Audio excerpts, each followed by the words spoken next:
ایک دن زارا نامی 10 سال کی بچی شام کے وقت جنگل کے قریب گھوم رہی تھی۔ اچانک اسے بڑے درختوں کے پیچھے ایک پراسرار گھر دکھائی دیا۔ یہ گھر پرانا اور ویران لگ رہا تھا، جس پر بیلیں چڑھی ہوئی تھیں اور کھڑکیاں گرد سے بھری تھیں۔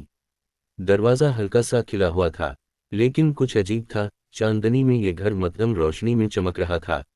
زارا نے ہمت جمع کی اور گھر کے اندر قدم رکھا۔ حیرت کی بات یہ تھی کہ اندر سے یہ گھر اتنا پرانا نہیں لگ رہا تھا جتنا باہر سے دکھائی دیتا تھا۔ اندر روشنیاں ہوا میں تیر رہی تھیں اور موم بتیاں جھلملاتی ہوئی نظر آ رہی تھیں۔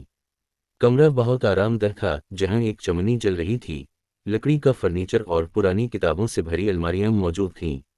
اچانک زارا نے دیکھا کہ دیواریں آہستہ آہستہ بدل رہی ہیں اور ان پر چمکتی ہوئی جادوئی نشانیاں ظاہر ہو رہی ہیں۔ رات کے بڑھتے ہی گھر میں تبدیلی آنے لگی، دیواریں مڑنے اور بدلنے لگیں اور گھر کا کمرہ ایک خوبصورت باغ میں تبدیل ہو گیا۔ زمین سے درخت اگنے لگے، پھول فوراً کھلنے لگے اور پرندے گانے لگے۔ زارا یہ دیکھ کر حیران تھی کہ یہ گھر ایک جیتے جاگتے باغ میں تبدیل ہو چکا تھا، جہاں آبشاریں گر رہی تھیں اور ہر جگہ روشنی چمک رہی تھی۔